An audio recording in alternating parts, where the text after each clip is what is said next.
नमस्कार दोस्तों आज मेरे पास है विदेशी टार्च का चार्जर जो कि हाई वोल्टेज से ये जल गया है। इसका इंडिकेटर नहीं जल रहा है, इसका मतलब हमारा जो चार्जर है वो डेड हो गया है, काम नहीं कर रहा है। आइए सबसे पहले इसे हम टेस्ट करके आपको दिखा देते हैं। तो चेक करके दिखाते हैं। चूँकि हमारा ये विदेशी प्लग है तो इसमें हमें कन्वर्जन प्लग लगाना पड़ेगा। कन्वर्जन प्लग लगा के फिर हम इसे, क्योंकि अपने यहाँ जो बोर्ड आते हैं इस टाइप के आते हैं सॉकेट, तो यहाँ मैं इसे लगाता हूँ। तो आप देख सकते हैं कि हमारा इंडिकेटर नहीं जल रहा है और यहाँ पे कोई वोल्टेज भी हमको नहीं मिल रहा है। वोल्टेज हम चेक करके एक बार दिखा देते हैं। यहाँ जैसा कि बाहरी वाला होता है माइनस और बीच वाला प्लस होता है, देख सकते हैं यहाँ कोई भी वोल्टेज नहीं आ रहा है। ठीक है, तो आइए अब सबसे पहले क्या करते हैं, इस चार्जर को हम खोल लेते हैं। तो यहाँ खोलने के लिए इसमें 2 स्क्रू यहाँ दिए गए हैं। दोनों स्क्रू को हम खोलेंगे तो हमारा चार्जर यहाँ खुल जाएगा।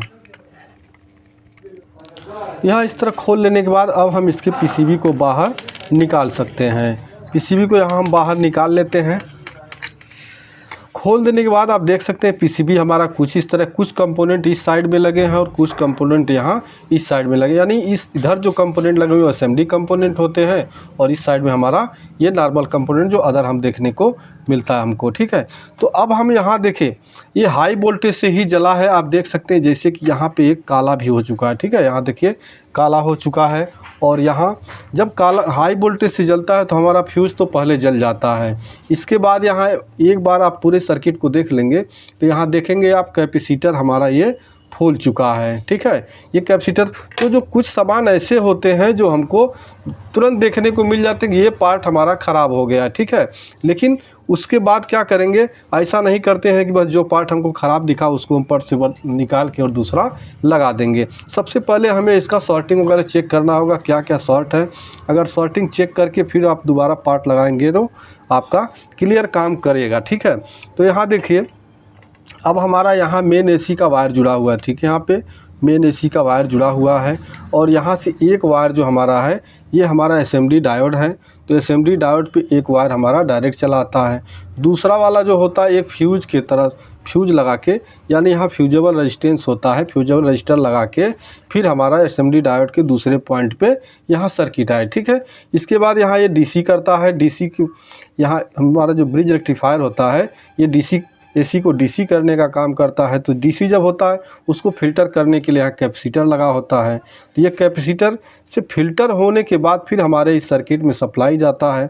यहाँ 2 पार्ट होता है आपका, एक इधर आपका जो होता है ये सेकेंडरी, ये पार्ट होता है प्राइमरी। यहाँ हाई वोल्टेज होता है, यहाँ लो वोल्टेज होता है। तो अब देखिए यहाँ हमारा कैपेसिटर शॉर्ट फट चुका है, इसको हम यहाँ से बाहर सबसे पहले निकाल देंगे। चूँकि ये ख़राब है ऑलरेडी, आप देख रहे हैं फटा हुआ है, तो इसको बाहर आप निकाल दीजिए। ठीक है, बाहर निकाल देने के बाद अब इसकी शॉर्टिंग हम चेक करेंगे कि इसमें कोई शॉर्ट और है या नहीं है।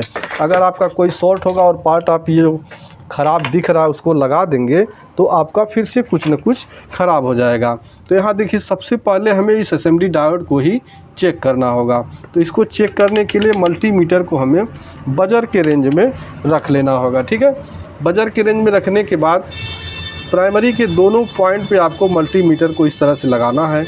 यहाँ पे देखिए किसी भी साइड से आपको रीडिंग नहीं मिलना चाहिए। तो मल्टीमीटर का प्राड हम पलट लेते हैं।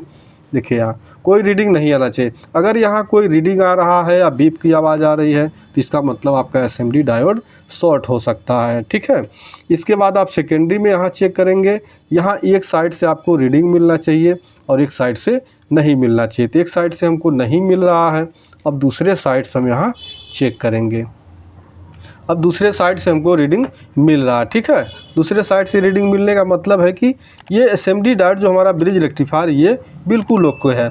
और यहीं से हम लगे लगाए ये भी चेक कर लेते हैं कि हमारे सर्किट में कोई आगे शॉर्टिंग तो नहीं है। अगर यहाँ शॉर्टिंग आपको मिलता है तो आप असेंबली डायोड को निकाल के चेक करेंगे, या फिर अगर ये सही है तो आपका आगे जो यहाँ आईसी लगा हुआ, किसी में आपको ट्रांजिस्टर देखने को मिलेगा लेकिन यहाँ आईसी लगा हुआ है। तो अगर यहाँ बीप की आवाज़ आती है या गलत रीडिंग देता है तो इसका मतलब आपका यहाँ आईसी में कोई प्रॉब्लम हो सकता है, यानी आईसी में कोई शॉर्टिंग हो सकती है। लेकिन यहाँ पे हमको कोई भी शॉर्टिंग नहीं नज़र आ रहा है।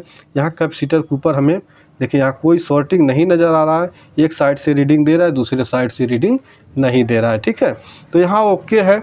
अब हम क्या करेंगे, अब दूसरा कैपेसिटर यहाँ हम लगाएंगे। जो हमने कैपेसिटर यहाँ निकाला इसका नंबर है 2.2 400 वोल्ट, ठीक है। यहाँ 2.2 UF 400 वोल्ट यह कैपेसिटर है। इसकी जगह आप 2.2 की जगह अगर आपको नहीं मिलता है तो 4.7 6.8 ये लगा सकते हैं। लेकिन एक चीज़ का आपको ध्यान देना होगा कि यहाँ जो 400 वोल्ट दिया है इससे कम नहीं होना है। 400 वोल्ट की जगह 450 वोल्ट 500 वोल्ट का कैपेसिटर हो उसको लगा सकते हैं, लेकिन 400 वोल्ट से कम आपको नहीं लगाना है। तो यहाँ मेरे पास एक कैपेसिटर है, यहाँ देखिए 4.7 UF 450 वोल्ट, ठीक है। ये आप 500 वोल्ट तक लगा सकते हैं, कम नहीं होना चाहिए, ज़्यादा रहेगा तो आपका अच्छा है।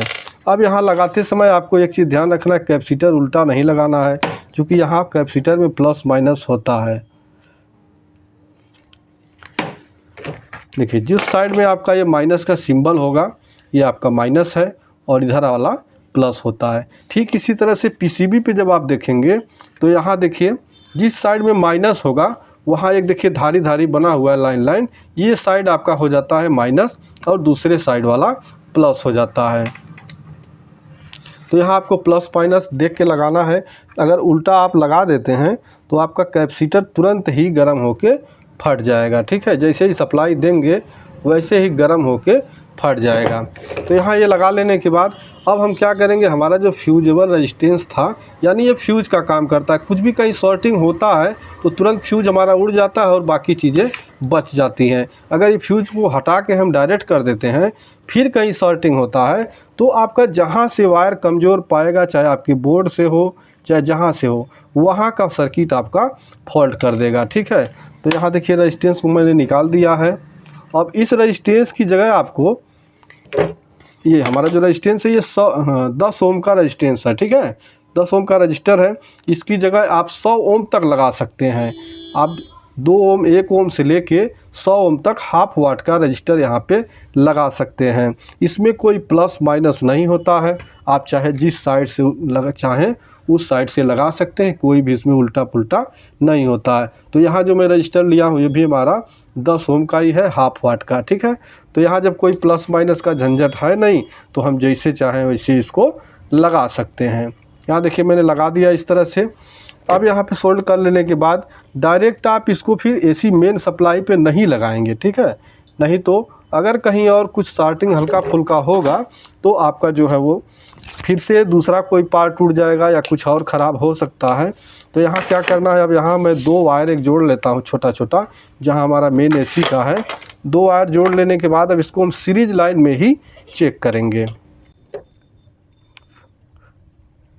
यहाँ पे मैंने 2 वायर जोड़ लिया है, अब इसको हम सीरीज लाइन में चेक करेंगे। तो ये रहा मेरा सीरीज बोर्ड, ठीक है। यहाँ सीरीज बोर्ड में मैं लगा देता हूँ और अब आप देख सकते हैं जो हमारा इसका चार्जर का इंडिकेटर है वो जलने लगा। और लगे हाथ हम इसका वोल्टेज भी चेक कर लेते हैं कि वोल्टेज हमारा प्रॉपर आ रहा है या नहीं आ रहा है।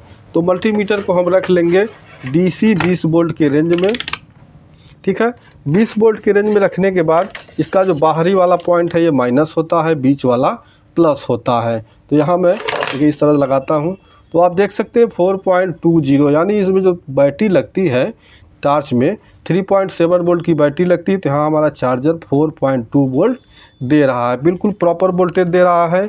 तो इससे अब हमारा जो है वो टार्च अच्छी तरह से चार्ज हो जाएगा। वापस हम इसका वायर छुड़ा देते हैं, वायर हटा के और इसके बॉक्स में बांध देते हैं। तो दोस्तों हमने यहाँ इस चार्जर को अच्छी तरह से बांध दिया है। एक बार फिर हम इसे वापस चेक कर लेते हैं। फिर यहाँ कन्वर्जन प्लग हम लगा लेंगे, क्योंकि हमारे पास इस तरह का सॉकेट नहीं है। तो कन्वर्जन प्लग लगा के अब हम इसे सप्लाई देते हैं। तो अब आप देख सकते हैं जो हमारा चार्जर है उसका इंडिकेटर बिल्कुल अच्छी तरह से जल रहा है, यानी हमारा चार्जर रिपेयर हो चुका है। अब इसको यूज में हम ले सकते हैं। तो इस तरह से आप अगर कोई भी ख़राब चार्जर आपका होता है, आपको स्टेप बाय स्टेप खोज के और उसका फॉल्ट निकाल सकते हैं। वीडियो पसंद आया तो वीडियो को लाइक, चैनल पे नए हैं तो प्लीज़ चैनल को सब्सक्राइब कर दीजिएगा। मिलते हैं नेक्स्ट वीडियो में, तब तक के लिए नमस्कार।